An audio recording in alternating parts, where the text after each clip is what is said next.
Forget Shark Week. Here on the Fighter Pilot Podcast, it's Bomber Month. Every Monday from December 2nd to the 23rd, we'll feature a different American bomber.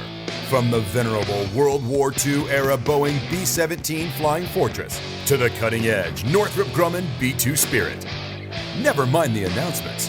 Listener questions can wait. Let's get straight to the bombers with your host, retired U.S. Navy fighter pilot Vincent Aiello. All right, Bomber Month continues, and today we're talking the B-1 Lancer, better known as the Bone. Here to help us do that is retired United States Air Force Lieutenant Colonel Chris Wachter. What's up, Wacky? Hey, how's it going, Jello? It's going great, man. How are you doing? It's a fine, cool day in D.C., but things are well. All right, dude. Well, you know the drill. We're in the middle of Bomber Month, and we're having a good time with that, learning about the B-17, B-52. After you will be the B-2. But first, let's learn all about you. Where are you from? Where'd you go to school? And what are you doing now? Oh, absolutely. So I was born in Pasadena, California. Grew up in that area. My folks still live in Huntington Beach. I went to the Air Force Academy, graduated in 1997, and was able to attend pilot training. I went to a thing that I don't know if they're really doing as much anymore, called Joint Specialized Undergraduate Pilot Training. So I actually flew T-34s at VT3 with the Navy to start out. And then went to Vance Air Force Base in Oklahoma for T-38s. And at that time in my drop, there were 5 active duty guys. There were 2 fighters, 2 FAPEs, and a B-1. I chose the B-1. I thought it was a sexy looking aircraft, fast, powerful aircraft, and I didn't want to stay in Oklahoma any longer. And so that's what led me to the B-1. My first assignment was up in Ellsworth Air Force Base, South Dakota.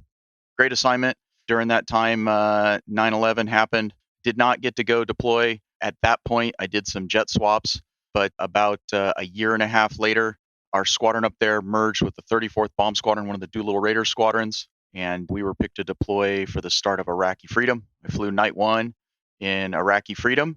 I was the aircraft commander on what we call the Saddam Strike. There was a strike there on 7 April 2003 where we thought we might have gotten Saddam in downtown Baghdad in the Mansur district. Turns out he walked out of the building about 5 minutes prior to our JDAMs hitting. After that, I went to weapons school, then became the wing weapons officer at Dyess Air Force Base, and then went back to instruct at the WIC for a couple years. After that, the Air Force determined I needed to get smart, so they sent me to Army Command and General Staff College for a year, and then a year at the Air Force's School of Advanced Air and Space Studies. My payback for that was to go to the Pentagon for a couple years, where I was the Chief of Irregular Warfare Strategy, kind of an interesting role for a bomber guy, but learned a lot there. And then I went back to the B-1. I was the DO, or the Director of Operations, for 2 B-1 squadrons. And then in 2014, I deployed for a year to be the Deputy Group Commander for all the flying operations out of Al Udeid in Qatar. And around that time frame, if you remember, that's when we started up against ISIS flying into Iraq and Syria. So I got a fair amount of doing that as well. After that, I had to go non-flying again, so I went to SHAPE, which is the Supreme Headquarters Allied Powers Europe for NATO in Belgium, and was on the Middle East Task Force trying to get NATO involved with the coalition to defeat ISIS. After that, I had hit my 20 years of active duty. I transitioned over to the reserves, where I was the Director of Operations for the only B-1 Reserve Squadron for 2 years. And this past June, I retired with 22 years of full service under my belt, and I currently fly for the world's largest airline. Wow, that's awesome, man. That's quite the pedigree, and thanks for taking the time to share your expertise with us. Were you at Ellsworth when, is that where we first met? I used to go out there and give a Navy capabilities brief when I was at Top Gun. I don't think so. If you're at Top Gun, we probably have some mutual friends, Tank Taylor, Al Hitcher, Geist. They instructed out there for a bit. But no, I don't think we ever crossed paths up there.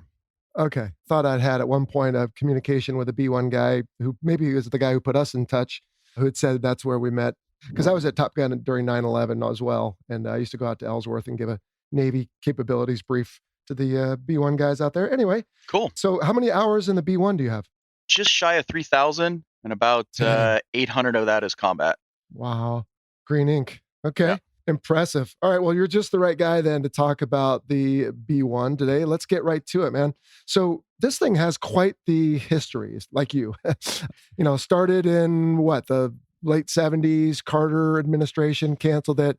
Along comes Absolutely. Reagan. He brings it back. It was nuclear. Now it's not. I mean, in broad strokes, how did this thing come to be and what is it designed to do? Absolutely, sure. So, the B-1 has been, I think, for its entire history, some sort of, I can say, a red-haired stepchild because I had red hair when I was younger, and you know, but I'll tell you, it has an interesting history, warts and all. The plane started being designed as a replacement for both the B-52 and the B-58. They wanted something fast, penetrating, large capability aircraft. It came along following the canceled XB-70, if you remember that, the Oh yeah, the Valkyrie. Valkyrie. And that plane was designed by Rockwell as well. So if you look in a cockpit of an XB-70, there's one at the Air Force Museum in Wright Pat. You'll see very similar cockpit to a B-1. Also, interestingly, very similar cockpit to the original space shuttle because they were all Rockwell International kind of Ah, programs. So they wanted a high altitude penetrator. They wanted to go Mach 2 plus. The thought was go high and fast over Soviet defenses and be able to penetrate. But it did get canceled by Carter. There were issues with wondering, whether MiG-31s that were coming online would be able to come up and get the aircraft, et cetera. And they decided to focus on ALCMs, air-launched cruise missiles, versus okay. using the B-1A. Well, it was political fodder, obviously, like you said, between Carter and Reagan. Reagan campaigned that our defenses were weak. So he started the B-1 back up. And in that time, we were able to integrate some technology into the aircraft that wasn't in the B-1A. So the inlets were redesigned. The wings were a little bit redesigned. It's a wet wing. The ECM spine was transferred into the wing glove areas and the tail to give it jamming capability. And it also has some inlet guide vanes that are kind of precursor to stealth to give it a very low cross section off the nose. In fact, if you go beak to beak with a B-1 and an F-16, a B-1 is smaller on radar. So that's another little interesting fact about the B-1 Wow. a lot of people don't know. Hmm. So restarted by Reagan, it was meant to be a stopgap bomber. We all know now about the B-2 and the Advanced Technology Bomber Project, but at the time that wasn't really known. And Right. so that's why they end up only building about 100 is because of the costs of them. But the B-1B is now designed to be a low altitude, high speed penetrator. And that's really where the plane loves to fly, quite honestly. It flies with a very high roll rate, very fast down low, very smooth down low, all the way down to 200 feet is no problem for the aircraft, and usually somewhere around 540 knots ground. That's where it really was designed to fly, and it was going to go in, penetrate Soviet defenses, launch what they call SRAMs, which were short range air launched missiles, nuclear missiles, in order to fight its way into a target, take out threats with the nuclear missiles, and then hit its priority targets. That's the B-1B as it's designed, as it's produced, and all the planes are built between 1983 and 86. And so there's 100 of these that were made, but what, about 66, I think I read, are still serving or in some Yeah, capacity? I think it's about 60 at this point. We had a budgetary thing back in, gosh, I want to say around 2002 timeframe where they decided they wanted to reduce the numbers. And so they cut our two National Guard units and put about 30 planes out into the desert, out into the boneyard. And the thought Hmm. was they would roll that money that they saved into upgrades to the aircraft. And they did that. The aircraft has gone through a bunch of iterations of updates, and it surely has evolved in its capabilities with each one of them. Yeah. I just think it's interesting to skip ahead to variants that you've got a B-1A that was designed for high altitude, like you said, supersonic penetration of a Yeah. well defended airspace. And then roughly the same airframe turned into the B-1B, but now low altitude. So do you know if any of the B-1As were converted or was it too much of a change? Like No, we just had an episode on the Vigilante and a right? lot of the early A5s were converted to the RA5C. Nope. The original A model airframes were not used. They actually had to do differences in the titanium and where they put them on there, how they strengthened Okay. certain areas and lightened other areas. Like I said, it was the first variant was a dry wing. The B-1 is actually a wet wing. There's fuel in the wings, and then the whole airframe of the nacelles and everything underneath is very different. So Okay, cool. yeah, And then, so is there a particular mission that the B-1B, we'll use that as our definitive sure. model for today's discussion, excels at? I mean, you guys are out of the nuclear role, correct? Yeah, absolutely. So we can talk a little bit on that. The guys all sat alert. for the first, 10 or so years of the aircraft. And then in 1995, we had what was called the New START Treaty with Russia. And as a part of that, we had to de-nuke certify a certain number of our bombers. And the B-1 was the one they chose to do that. This all went in line with the inactivation of SAC, and the B-1 Okay. was placed under Air Combat Command with all the fighters, and it went through what was called of its conventional munitions upgrade program. So we don't say the nuclear word in the B-1 at all, and we really were able to shine while being pulled under ACC.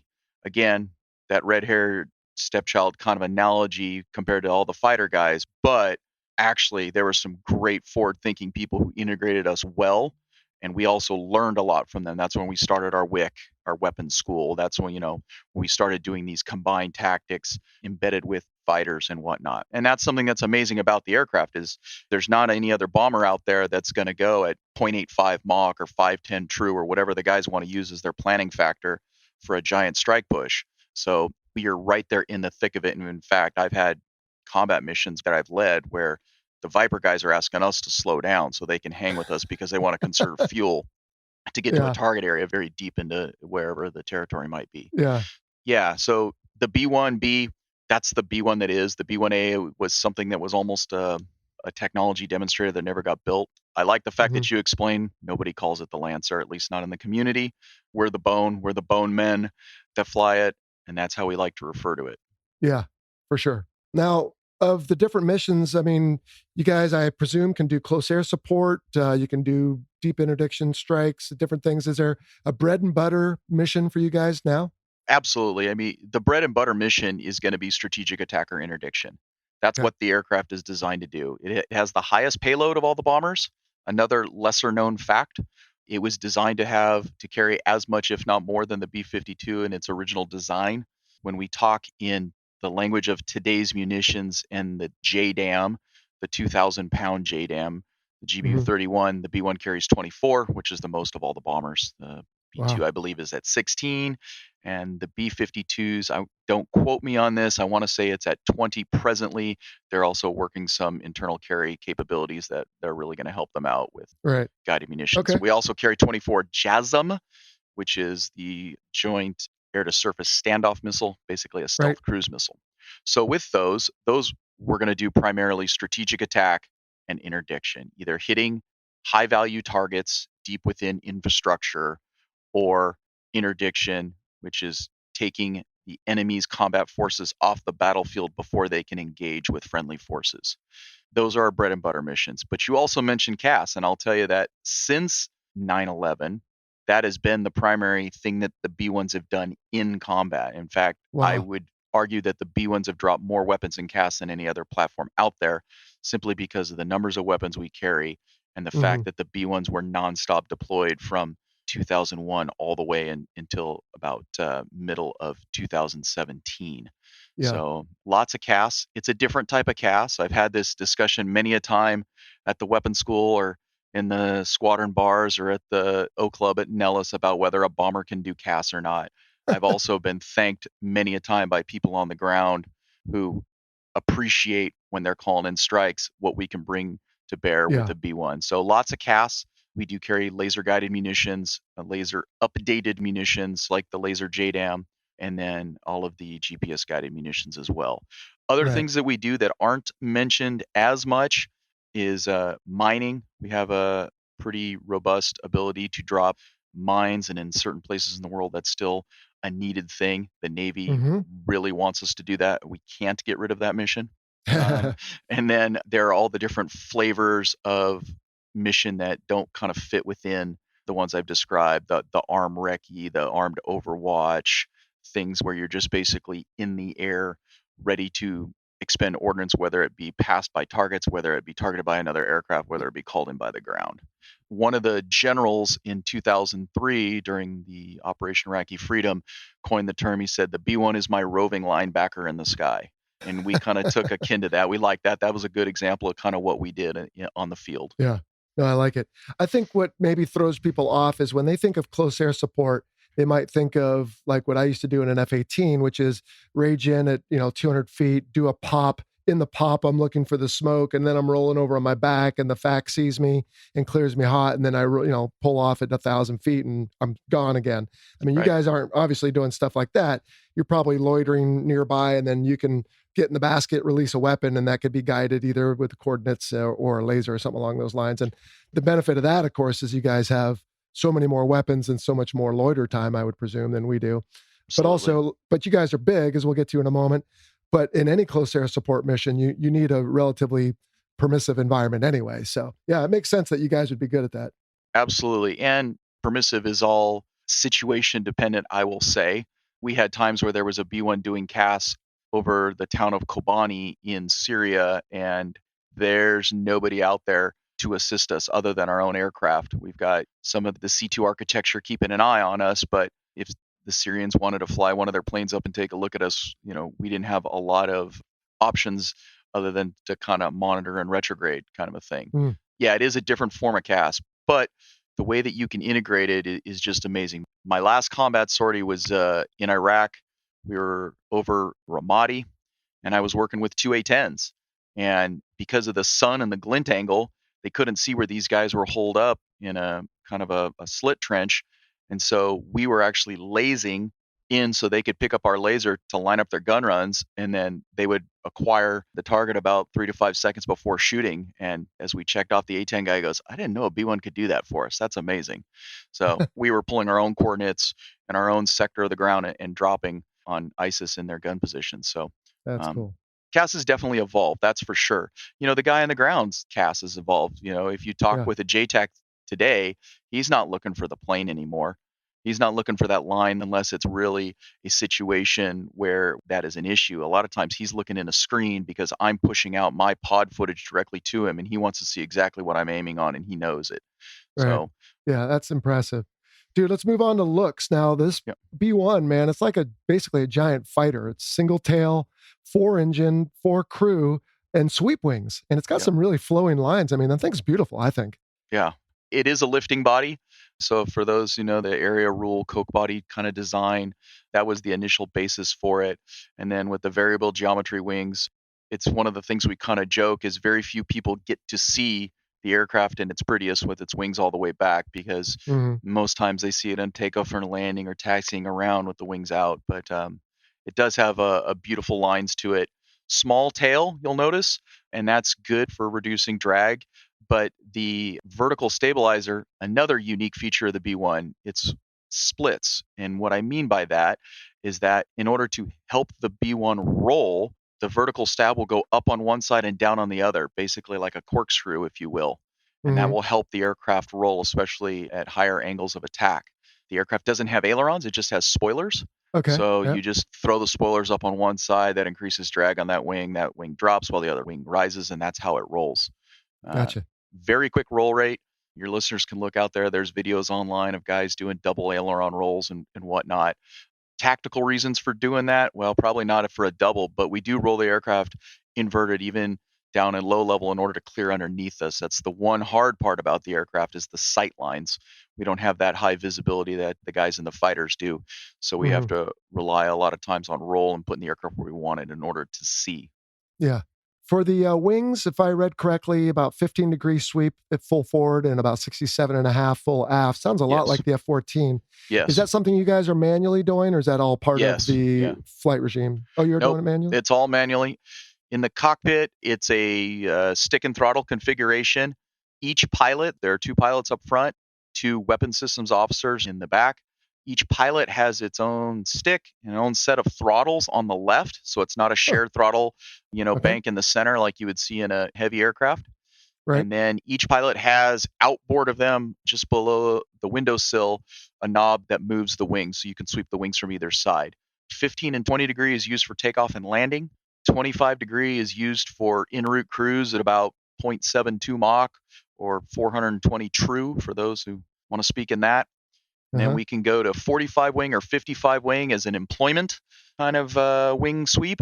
Gives us a little bit more ability to go faster if we need to, and also gets us closer to that full aft wing position of 67.5. That's the wing position we'll use when we take the aircraft through supersonic or if we're doing any sort of egress maneuver.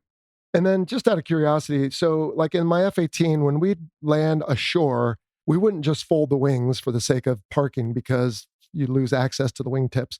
But the F-14, although never flew it, generally they would sweep their wings just to reduce bumping into things and saving room. Of course, we always do that on the flight deck of a carrier. Do you guys sweep the wings when you land for parking, or do you generally leave them No, forward? no, you genuinely lean them forward because honestly, the plane will tip. So Oh, it'll shift the CG far enough aft that it'll pop a wheelie, as they say. So really? for your listeners, if they ever went to the Air Force Museum in Wright-Patterson Air Force Base in Ohio, they'll see a B-1 in there, and its wings are swept back in order to fit it in the museum. And that's because it's got a forward fuel tank full of water to hold it down, and the other fuel tank's empty and it's tied down. So no, the wings are always out at 15 or 20 degrees on the ground. That's crazy. I never would have thought that. It makes sense though, because you're taking all that wing and sweeping it aft. And of course, the CG moves when you do that. When the Correct. wings are moving in flight, is it noticeable? Do you have to put a little forward or aft stick depending on which way they're moving? Not really. If you do a Okay, full wing sweep, you might, but it's got electric trim and it's very responsive. cool. It has a fuel center of gravity management system in it, which is a big way to say that the plane automatically moves fuel forward and aft as you move your wings or as it burns through other fuel, or even it sees that you're going to drop a certain amount of weapons upcoming. So if I go and I know that I'm going to drop 48,000 pounds of weapons in about 15 seconds, the aircraft needs to accommodate for that shift and not stall out of the sky by having a large center of gravity shift. So the aircraft Hmm. will actually move fuel around. And it does it all automatically when it works. You train for if it breaks, you'd have to do it yourself. But by and large, it Right. does it all automatically. And so when you shift the wings, it's always keeping that center of gravity where you want it. And it's pretty neutral on the trim. Cool. So you talked about the crew of four. Let's touch on that real quick. You got a pilot and a co-pilot, I presume. What are the duties there? And then tell me about the guys in the back. So the original crew of four was an aircraft commander who would sit in the left seat as a pilot, a co-pilot who would sit in the right seat, a offensive systems officer in the back right who would run the navigation and the radar and Okay. all the weapons, and then a defensive systems officer in the back left who would run our defensive suite. He was electronic warfare trained officer, run all the receivers and jammers. Hmm. And that was how it was broken down. And everyone we trained either pilot, OSO, offensive systems officer, or DSO, defensive systems officer. And then, gosh, it's been probably 20 years now, but they decided to make the guys in the back who went to NAV school and then to EWO school and then to the weapons systems officer school interchangeable. And so when we fly today, the guys often are flipping a coin to, hey, do you want to sit O or D, to use the lingo kind of a Okay. thing. And honestly, a lot of times it comes down to who gets to drop the bombs, who gets to run the targeting pod for them and whatnot. And so I always think it's interesting to me. You'll hear guys go, oh, yeah, you guys have got two navigators. Well, they're a lot more than navigators. They've gone through extensive training. And really, I'm the bus driver a lot of times in order to get the plane where they need it in order to deliver the weapons. Right. It used to be that a pilot, being the aircraft commander, was always the one in charge of the aircraft in its entirety. You'd have your offensive systems officer telling you you need to come right to 270 to line up for this weapons release, and you'd have your defensive systems officer saying no, turn, left 180, we have to avoid a threat. And as the aircraft commander, you'd be the one making the smart decision of what to do. Well, we've kind of evolved in our crew concept where even the Wizzles in the back can be the airborne mission commander or mission lead. The Hmm. pilot signs for the aircraft just like he would for maintenance purposes and whatnot. But we train, any crew member can go up through the training timeline to be the leader in the aircraft as required. And it works really well together. Yeah. I kind of put it as the same as like a basketball or a soccer team. There are all these Hmm. positions you kind of play, but if you're the right person there to be the leader on the field or take the shot, then that's what you're going to be. Well, plus it doesn't marginalize the guys in the back. It gives them growth opportunities, both professionally and personally, and it allows them to move up in the ranks. And again, just not say, "Oh, you're a lesser part of the team." That's good stuff. Abs- When one guy is flying, one pilot, the other is what, backing up with fuel or communications, or how do you divide the duties up front? Absolutely. So pilot fly, pilot talk usually. And so the other pilot might take a C2 or traffic control radio. The pilot flying will have the strike primary up or the air-to-air fight up or whatnot, talking in that way and working any formation comm. The B1s we do 2-ship and 4-ship pretty regularly, and we actually plan large strike missions that way. And then the pilot that's not flying is going to be backing up the guys in the back, the weapons, seeing where the threats are. Another pair of eyes outside is really how that kind of breaks down. Yeah, good stuff. Wacky, let's move on to armament. And my team has provided me an impressive list here. You've already touched on some of them. I mean, you've got Sure. general purpose weapons, GPS guided weapons, laser guided weapons, mines, cluster bombs, although I think those have kind of fallen out lately. You talked about some of the JASM stuff. We've got JSOW as well, looks like. Right. Grief, man. Is there anything this thing doesn't carry? I guess nukes anymore, but it's got a lot of stuff. That's the big one, is no longer nukes. And Yeah. for a while there, after they got rid of the nukes, all it was conventional Mark 82s. And then they added the Mark 62 quick strike mine, which is just that Mark 82 bomb body converted with a mine kit and painted gold. Then they went on to 2,000-pound munitions. They figured that the rotary launchers that they had used for the nuclear weapons, let's hang heavier weapons on there and see what happens. And so we went to Mark 84 2,000-pound unguided, Mark 65 mines. You mentioned clusters. We still train to them. Yeah, they're not in favor, but there are places in the world and there are instances where those may be the weapons that we're going to need to use. Now, we tend to drop the WICMID version, or the wind-corrected munitions dispenser version, which basically puts an INS navigation kit on the back of that cluster bomb in order to help give it some guidance towards a target. Of those clusters, there's 3 variants. The unguided are the CBU-87, the guided, the 103. That's the combined effects munition. So a bunch of little bomblets come out of that one. There's the CBU-89 or the CBU-104 is the guided version. That is a area denial mine, so it has anti-tank and anti-personnel mines. And then there's the CBU-97 or the CBU-105, which is the sensor fused weapon. I encourage everyone to Google a video of the CBU-105.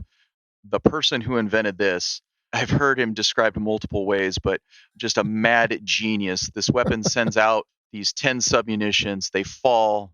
The radar altimeter fires off. They shoot a rocket up and spin. They throw 4 skeet, as they're called, little hockey pucks out in 4 different directions with a sensor looking for a hot engine of a tank or an airplane or whatever else. Then it fires, and it fires a shape charge weapon right through the engine of the target. Amazing, crazy weapon. So those are your clusters. Then you go into satellite guided munitions. JDAM has really been our bread and butter weapon, and it's becoming the bread and butter weapon of many an aircraft. Yes. So GBU-31 was the start with the 2,000-pound. Now there's GBU-32s. We don't carry those as of yet, the 1,000-pounders. GBU-38s is the 500-pounders, and plenty of those. They just basically, you tell the weapon where you are, where it is. It goes out, acquires satellites, does some comparisons to figure out how accurate you were and where you want the bomb, guides on into the coordinates you gave it. But as soon as it goes, the weapon is going to go to where you told it to, and that's it. So they got smart and they said, you know what? We have these laser guided munitions like the GBU-10, the 12, the 16, the 24. Why can't we do that with that JDAM? So instead of doing like your laser guided munition where it follows the laser all the way in until it hits, the laser JDAM, or the GBU-54, takes the best of the GBU-38 and puts a laser sensor on there, and it goes, and when it sees a laser hit a target, it updates where it's going to go. So things that you might be used to from the old school days of beware of podium effect or watching where your laser goes or losing sight of the laser, this bomb, if it loses sight of the laser, it goes, well, I'm going to go where the last place you told me was. And if it never acquires a laser, it's going to go to the coordinates we gave it. So another level of both precision and accuracy. And then you mentioned JSOW. We were called to carry it, but at present we do not. And then JASM. JASM is becoming the standoff weapon of choice. It is a very long-range air-to-surface missile that is low observable. And by carrying 24 of these, you can actually get to a lot of targets and they never see the missile coming in. So it Yeah. allows us in that contested, degraded environment in order to what we call roll back the IADs, roll back Yeah. Yeah. the integrated air defense system. And then there's one that's out there now that I think the Navy's really excited about. In fact, they gave the B-1 community a lot of their money to get this integrated and tested, and that's the Really? long-range anti-ship missile. And so Ah. now we take that JASSM LO bomb body, but we have a seeker out there that goes out and hunts for ships. And it hunts Hmm. very well for specific ships and whatnot. And having 24 of those to be able to go out there, find the ship, and be able to track to get right where you want to on the ship with your weapon is an amazing capability as well. So Yeah, that's no what doubt. really keeps us in that maritime fight. Okay. How about small diameter bomb? So we don't currently field its small diameter bomb. They've looked at doing the racks for them, and depending on what rack configuration, you're talking anywhere from 96 to 144 SDBs. That's a Yikes. lot of mission planning, I'll tell you what. Yeah. So it hasn't made it very high on the wants list in the B1 world because those weapons are better used on other platforms, and just the sheer number of JDAM that we can carry, 24 JDAM, can solve most tactical problems that exist on the ground. We do like the idea of the standoff capability of the SDB, and that might be out there for future integration. We also Yeah. have done everything but final flight testing on GBU 12 and other LGB class munitions. But again, it's all up to the combatant commanders to say what they want in their fight and what they might need, and it hasn't really risen to the top. Well, it already sounds like you have a pretty impressive arsenal available to you for a lot of different missions anyway. Right. Are these all internally carried or do you carry anything externally? Everything today is internally carried. The B1 has 3 weapons bays. Each one of those weapons bays can be set up how you want it. Primarily, we either use a rack system that carries either 28 500-pound class munitions or 10 1,000-pound class munitions, or a rotary launcher that carries 8 2,000-pound Mhm. munitions. So, depending on what's needed in the scenario, I could have 2 bays of 2,000-pound JDAM or 16 JDAM, and then have another bay that had GBU 38 in it or that had cluster bombs in it, etc. You can mix and match as needed for the loadout. Our maintainers are pretty good at making those swaps. It's a pain sometimes to change the actual racks, but you tend to come up with a standard configuration all internal.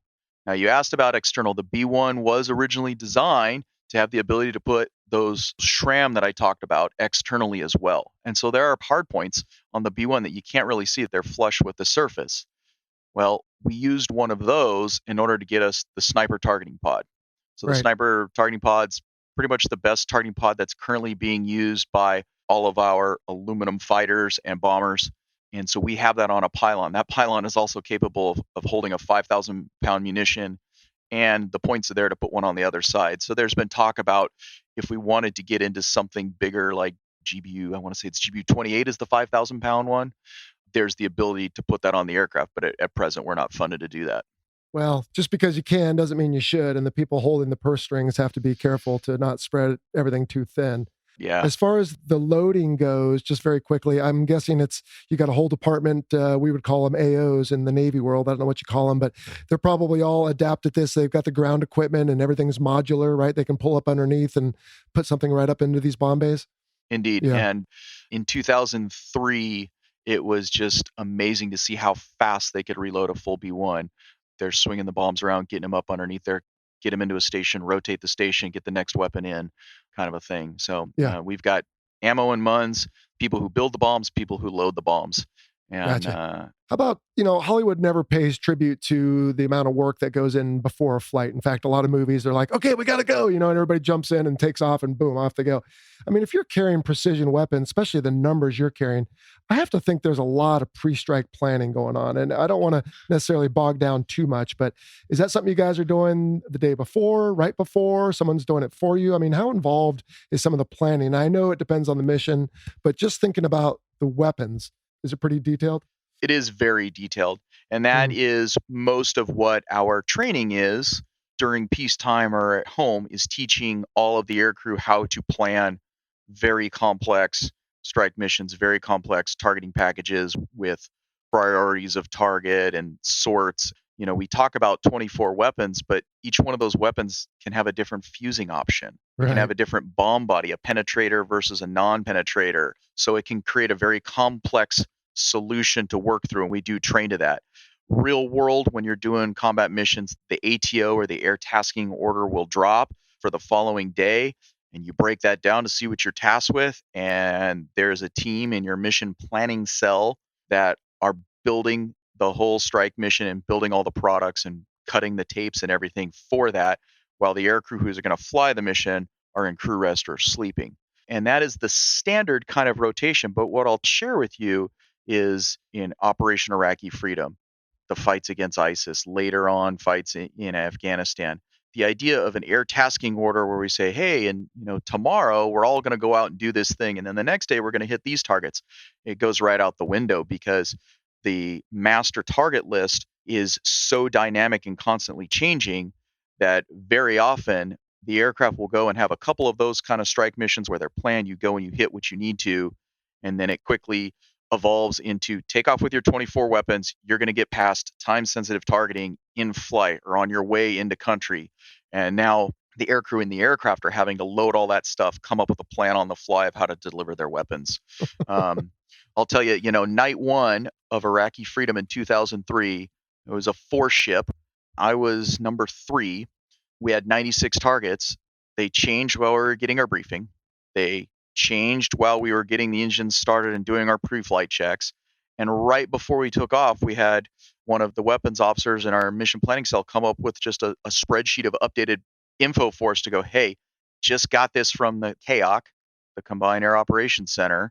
You need to go in and change your weapons loadout and what you're striking again. And as we're flying through Saudi Arabia up into Iraq, we're jamming all these targets in and redispersing them across our 4-ship. So it can be really dynamic and it can be a lot of work. We train to it day to day as if we're just in a planning cell, but we have the capability to do it real time in the aircraft. Gotcha. And that makes sense. I mean, and when it comes right down to it, we're out there to serve somebody. And if their needs change on a dynamic battlefield, which is pretty common these days, then we have to be able to do that. So fair enough. And yeah, I'm with you, in training, or I should say in peacetime, you spend so much time training for all these different things. And I guess the idea is in having the information readily available in your head, getting back to your football analogy, it's like you step up to the snap and you can look and see what the defense is doing and call a quick audible if you're good enough. So sounds like you guys are able to do that. All right, dude, let's talk performance. So this thing's got the swing wings we talked about. It's basically got 4 F-16s strapped under its wings, as I understand it. Pretty much the same engine, including the afterburners. That's awesome. So the B-1A was supposed to be Mach 2 capable. You guys are a bit less. What's the fastest you've ever seen one of these things, both Mach and true? So I've been Mach 1.27 wow. in the B-1 on a combat sortie. That was hauling the mail. Normally, peacetime, we don't go supersonic just because of the effects it has and where we're flying the aircraft and whatnot. Often when we do training up at the Nellis Test and Training Range is a good opportunity for guys who haven't been supersonic in a B-1 to do that. And it's really fun to watch the Red Air try and keep up with us when we do that. And that's really what it's for. It's to dash. It's to get somewhere fast because someone on the ground needs our help immediately, or it's to get us away from a threat fast. Right. And then down low, we have some dynamic pressure limits on the wings. So we tend to not go supersonic down on the deck. So we try and keep it at around 0.95 Mach when we're down low. That tends to be fast enough as well against most adversaries. Normal performance, we're flying anywhere between 0.72 and about 0.9 in order to do our combat missions. Excellent. How high have you been in one? I like to joke that I've been above 30,000 feet less than 5 times. So it was designed for low. So it doesn't have one of these high lift wings. That which makes us go fast kind of limits how high we can get up as well. Right. The B-1A was meant to go much, much higher just because it was a different wing. Right. But we tend to stay, somewhere in the 20s usually. We might bring it a little bit lower in order to get a better look in our targeting pod when we're in the wheel. But usually in the 20s is where we tend to hang out. How many Gs can you pull or have you pulled in it? Combat G limit is 3 Gs. I've pulled to that limit. I might have pulled a little bit over that once and had to go buy a 6-pack or 2 for the maintainers and help them check panels. But Yep. that's probably one of the hardest things in the aircraft. It's such a long aircraft with that spine and the stress loads that are on there, is that we can't G-load it up without doing damage to the aircraft. And it will very easily pull. There's nothing to stop you. Oh, wow. When you start doing low altitude defensive maneuvers with young guys in the aircraft, you have to be very careful to watch how they do their pulls, so we don't, we over-G'd and now we're going home, kind Yeah. of a thing. Yeah. So 3G is about the limit. Big turn Okay. radius at the high speeds and the low Gs. That's one of our big limitations. Gotcha. And then we don't normally ask this one, but I'll ask you anyway. What's the longest mission you've ever had? What's the longest time in the seat? 27 hours. Oh my So gosh. that was going from South Dakota all the way to Diego Garcia in the middle of the Indian Ocean. I think we had Man. 4 air refuelings. For whatever reason, we took off, no moon, at 8 o'clock at night. And for the next 20 hours straight, it was dark out as we were chasing the moon, as it were, the darkness, as Yeah. it were. And you have to keep your mind occupied in that. It Oh, takes yeah. a long, long time. We do have 4 ejection seats. They're ACES 2 ejection seats, just like in a fighter. You can get out and kind of stand a little bit in between the 2 pilots and a little bit aft, or in between the 2 Wizzos in the back. There's not a lot of room. Get out, stretch, kind of a thing, and then get back in your seat. So Man. 27 hours is a long one. My longest combat sortie was just over 16 hours. There are guys who have 20 plus hour combat sorties, and usually we got limited on that by leadership saying, I appreciate what you're doing, guys, but at a certain point, fatigue's going to set home. Bring the aircraft back, please. Yeah. In our current capacity in the airlines, the FAA would about vomit if they heard something like that. But that's impressive. Do you guys have a little relief area, or is it just a lot of piddle packs? There is a relief area, a small little head that folds up. And without getting into too graphic detail, but maybe your listeners want to know the interesting things that are out there. I always set the bet with my crew, number 1 only. And if anyone does more than number 1, they're buying pizzas and beer if it is available when we land. So, and knock on wood, that was never a problem. So, Oh my gosh. yeah, Even in 27 hours? That was impressive. 27 hours indeed. Because in that small environment, it's going to be very clear to everybody if you go beyond number 1, I'm guessing. Yes, it is. Okay. Well, let's leave it at that. All right, man. How about some strengths of the aircraft? What were some things you really loved about it? The biggest thing I think about when I think about the B-1, when I want to tell people what it does, is its speed, which we've talked about. Speed compresses the battle space immensely, and seconds matter. Oh, yeah. Its lethality. It is the heaviest bomber that we own. It can put more precision munitions down than anything else out there. And then its persistence. The other part of it that is really important is being able to stay on the battlefield when you're following a special forces team that's, in the hinterlands with no one else around them. I'm able to stay over top of them for hours on end, versus some of the fast movers have to come in and they've got 30 minutes of playtime to kind of give a weapon if they need it, and then they're bingoed out. That's So right. persistence is key.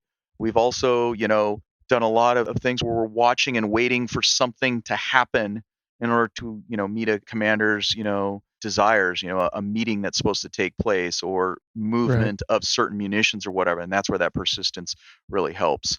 And so when I think about the B-1, those are the big things that I really want to foot stomp, is how fast it is, its lethality, and its persistence. How about weaknesses that you're willing to admit? I mean, if you had a blank check, is there anything you would have said, darn it, they should have fixed this long ago? Forward firing ordnance.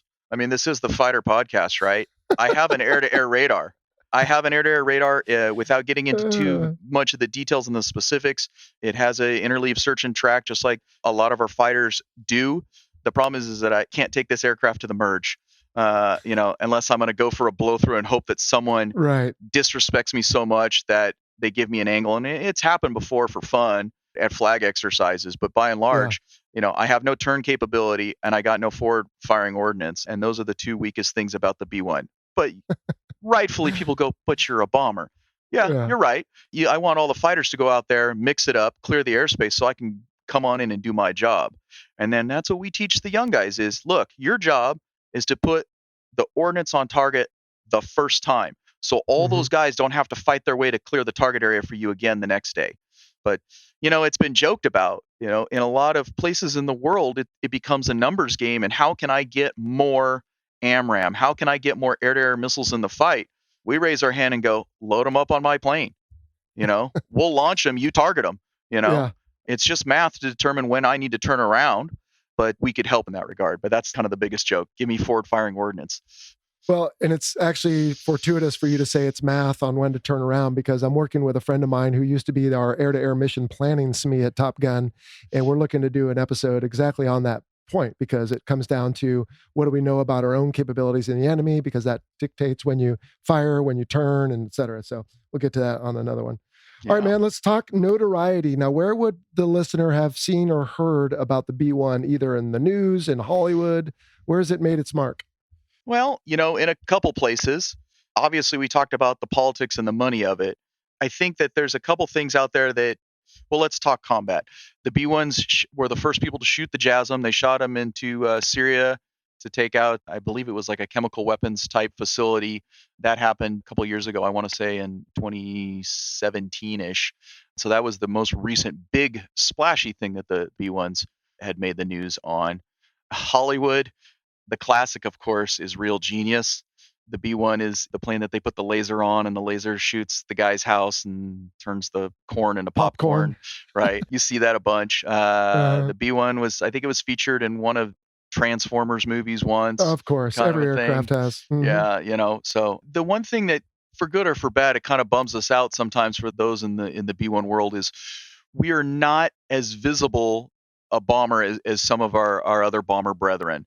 We're not that iconic B-52 that's in the sky with the smoke trails that you see, and when someone looks up goes, uh-oh.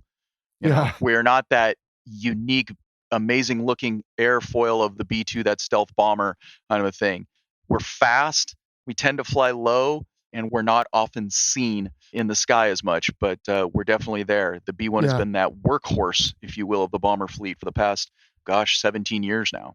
Well, and there's something to be said for being the unsung heroes, because not everybody can enjoy the spotlight or share it. But I do appreciate you saying those two, because the B-52 was last week and the B-2 is next week here on Bomber Month.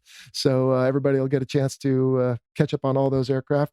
But there's one more place that I can think of where it's sort of, quote, made the news, at least for those of us who follow military aviation. And that was in 2018. There was a pretty epic story about an ejection seat failure. Do you know anything about that? I know a lot about it, actually.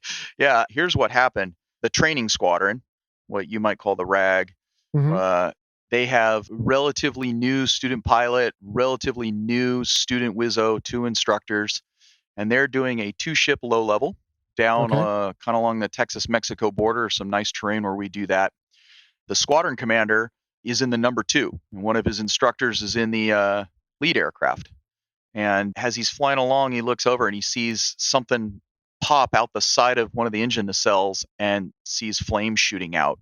He calls to the lead aircraft, "Hey, Hawk 8-1, you're on fire."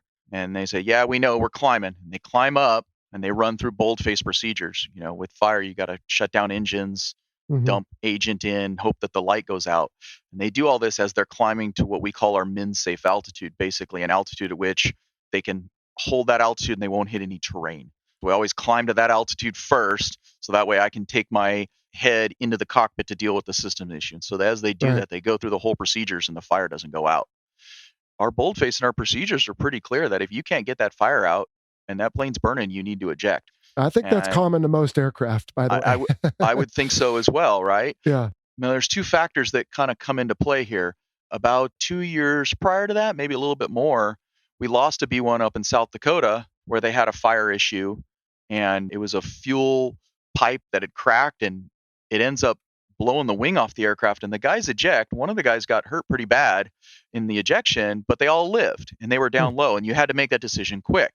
So that's in the back of most crew guys' minds when you see things like this is, I got to get out of this plane. The flip side on that, though, is that if you get to that min-safe altitude and you have a controllable aircraft, you don't want to do the automatic ejection sequence where it goes 4 as fast as possible. You really want to space the seats out in order to make sure that there's no man-to-man interaction, the hatch doesn't hit each other, kind of a thing. And it's very, very low probability it can happen, but we also train to, if you've got a flyable aircraft, we're going to eject, and we're going to eject the offensive systems officer first, then the defensive systems officer, then the co-pilot, then the aircraft commander.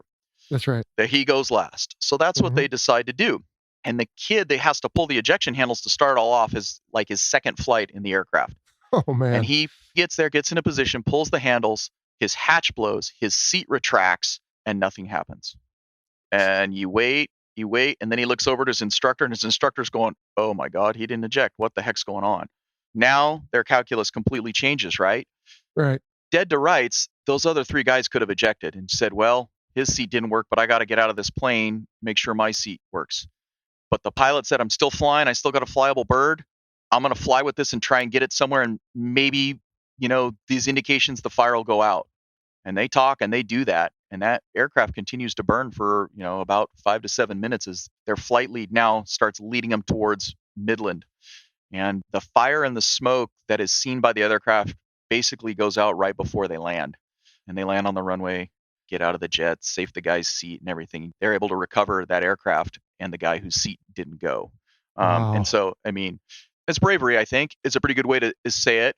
It highlights the mentality and the culture of the B-1 community is if I've got a flyable plane, Jello, I'm going to fly it to the last minute I can if I can, Mhm. help out someone else on that crew kind of a thing. And that's what these guys did, and they actually had the leader of Global Strike Command come out and give them peacetime DFCs for that, and that's Oh, kind of a cool. rare thing to get, but I think well Yeah. deserved.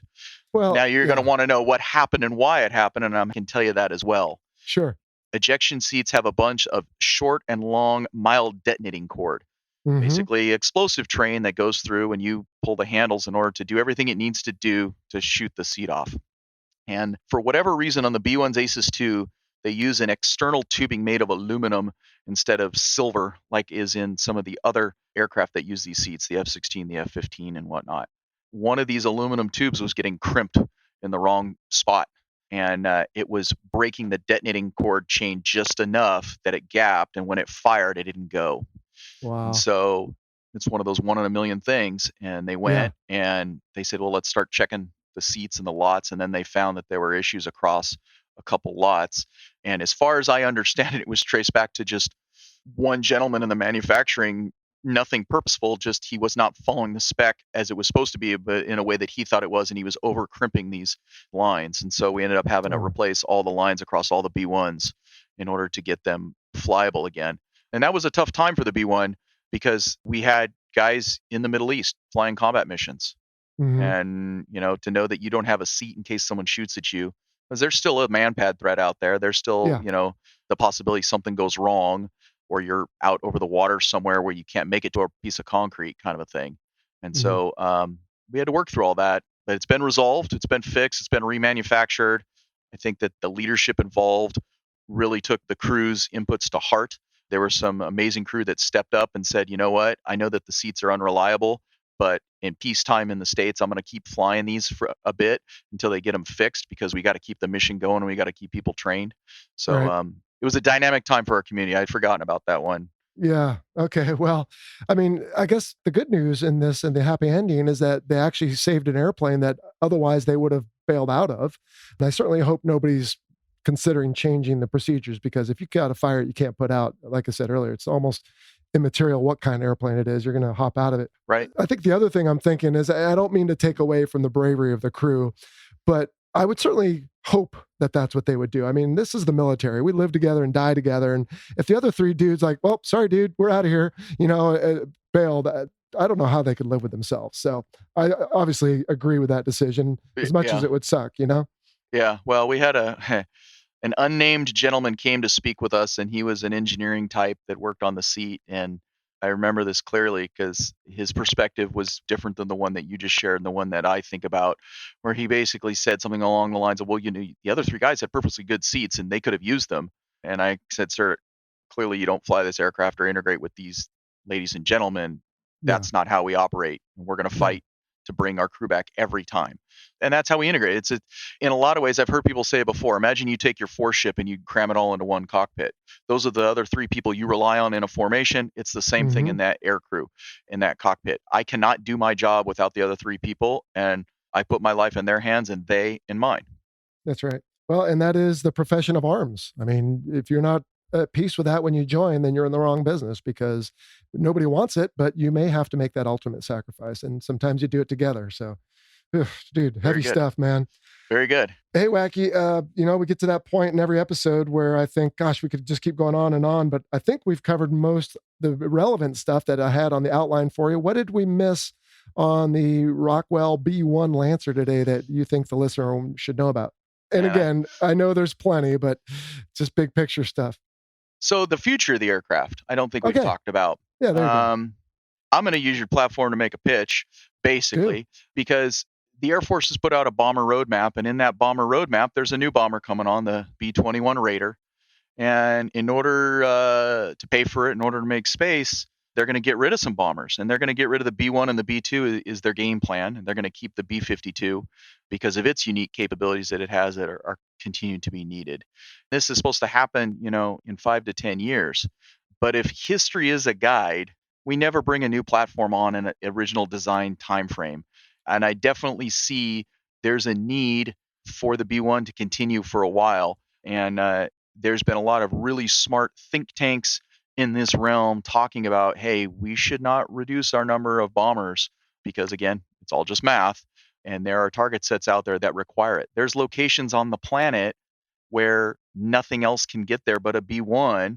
If we've got, say, guys on the ground in the middle of the African continent, I can't get a fighter out there without having tanker support, but I could get a B-1 there to do a cast type thing. There's still a need for the aircraft. And yeah, the ejection seat thing was a setback, but it needs to be properly maintained. It needs to have adequate support. We need to keep training the aircrew until such time that there is a suitable replacement bomber that we can flow all those aircraft and maintainers over to. We'll see where it goes. Yeah. They say 5 to 10 years. I think you'll see the B-1 around until probably 2045. I know metal fatigue wise, that's its useful life. So we'll see where it goes. Well, I'm surprised the Navy's not jumping up and down asking to keep you guys around as much as you do for us between the mining and the anti-ship stuff. In fact, I read an interesting article. I want to say it was in the Naval Institute Proceedings. I forget where. Yep. That suggested that the Navy should take them over and kind of return to the World War II era where they had Navy bombers. One of the authors of that article, it was written by both a Navy guy and an Air Force guy. The Air Force guy is a guy named Raw Hobbs, who's a weapons school graduate and a really sharp dude. And basically a great little kind of shot across the bow, if you will, to big Air Force to go, hey, this still has mission capability, and there are other services that operate planes. Maybe they could use it. So yeah, we'll see. Well, if we can find the article, we'll put a link in the show notes. But all right, man. Well, that's the future of the airplane. What's the future for Wacky? Flying your friends and family around the country, I guess. It was a great time in the military, but everyone kind of hits that decision point in their life and their career. I've got a 5-year-old little boy, and I want to spend as much time as I can with him. I spent the first year of his life over in the Middle East and whatnot, and just an opportunity to retire and continue flying. I love flying for the airline, to be honest with you. It's fun to swap stories with all the people who fly and meet all the people and whatnot. And it gives me a lot of family time. It also opened up the door for my wife's career. We met through the military. She's a JAG and then a civilian lawyer. She's followed me around for a decade. So now we'll follow her around and see where her career takes her. Well, I don't think anyone can claim you haven't done your part. 22 years, almost 3,000 hours in the B-1. Man, you're a rock star. So thanks for that. So before we get to our very last question, which is your call sign, I have to ask you this. What is it with the Air Force that doesn't like the names of their aircraft? So we got the F-16 Fighting Falcon, AK Viper. We've got the A-10 Thunderbolt II, the Warthog, and now we got the B-1 Lancer. How did someone come up with Bone for the B-1? Well, if you write out the word one and you put that behind a B, it'll say bone. So B-O-N-E, B-1, bone.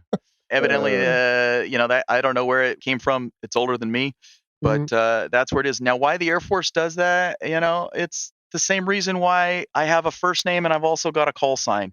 We give endearing names to the things that we love and the things that carry us around. So, gosh, I don't even know what the B-52's original Stratofortress? Stratofortress, but no one calls it that. No, it's the Buff.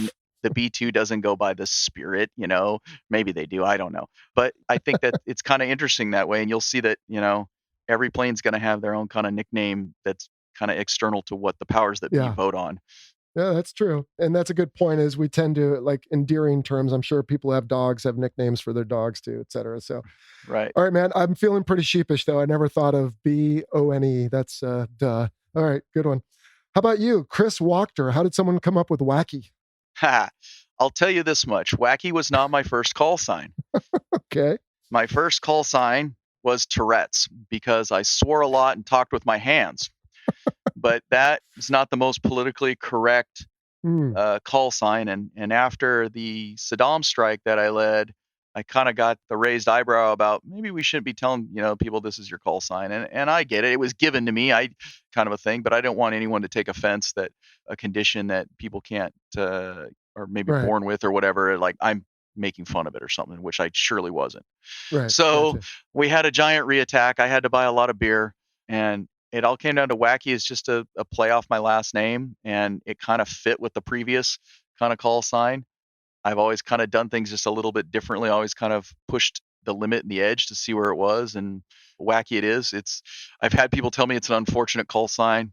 I'm over it. I don't care. When I hear my first name in my new profession, I sometimes do a double take because, as you know, you get so Yeah. ensconced in your call sign that hearing your real name, you think your mother's in the room or something. Yeah. Yeah. For particularly the young people out there who want to do what we've done, you better get used to whatever call sign is imbued on you, because if you resist it, as people have heard on the show before, it just gets worse. So you learn to love it and you just move on. And I can see where wacky out of your last name, that kind of makes sense. So Yeah. cool, dude.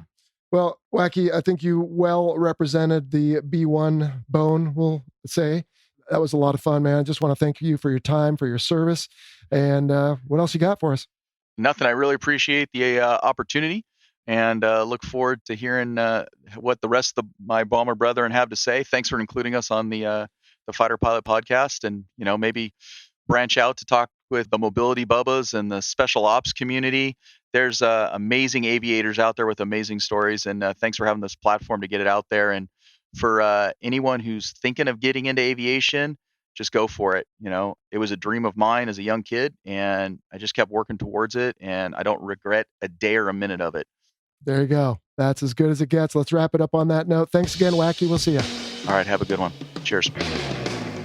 You've been listening to the Fighter Pilot Podcast, brought to you by BVR Productions. Got a question for the show? Send an email to questions@fighterpilotpodcast.com or leave a message on our listener line at 877-MACH-101. That's 877-622-4101. Be sure to check out our website at fighterpilotpodcast.com. You can also find us on Facebook, Instagram, Twitter, and YouTube. For exclusive Fighter Pilot Podcast content, check out our Patreon page. Please like, follow, and subscribe to the show. And don't forget to share us with your network. Thank you for listening.